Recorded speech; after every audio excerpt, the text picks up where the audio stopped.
Jadi ada joknya Gus Dur tuh, polisi jujur di Indonesia itu cuma 3 katanya. Polisi tidur, patung polisi sama Hugeng. Karena Jenderal Hugeng ini memang terkenal dengan kejujurannya dan betapa ia selalu berusaha keras menjaga supaya nggak ada konflik kepentingan yang dilanggar gitu.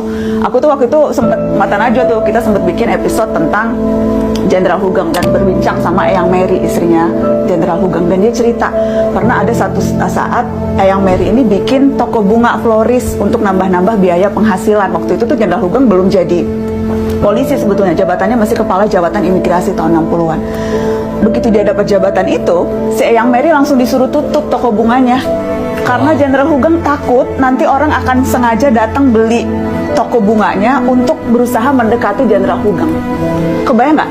Dia bikin toko bunga di garasi, disuruh tutup karena nggak mau ada konflik kepentingan. Integritas itu. Dan ada banyak banget contoh-contoh betapa kesederhanaan dan menjaga banget ini duit negara, ini bukan duit gue, itu tuh dilakukan Jenderal Hugeng. Ada tuh satu lagi ceritanya Eyang Mary.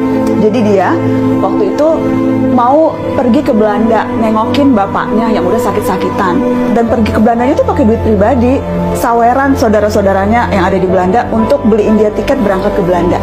Dan Jenderal Hugeng ngelarang, nggak boleh istri Kapolri pergi ke luar negeri karena nggak boleh terlihat bermewah-mewah dan nanti orang akan bertanya-tanya tuh duitnya dari mana, kok bisa sih pelesiran ke luar negeri. Jadi akhirnya nggak jadi pergi ke Belanda dan ayahnya waktu itu terlanjur wafat dan nggak bisa ketemu. Dan ada banyak banget contoh-contoh betapa sederhananya Jenderal Hugeng, sampai pensiun tuh nggak punya rumah pribadi, sampai pensiun nggak punya mobil pribadi, semuanya punyanya rumah dinas dan mobil dinas. Dan itu tuh cerita-cerita yang menurutku harusnya jadi patokan polisi-polisi sekarang. Bukannya malah dengan gagah konvensi pers, nak malu pakai pakai cincin miliaran, pakai baju harga jutaan, pakai jam harga ratusan juta. Malu nggak sih?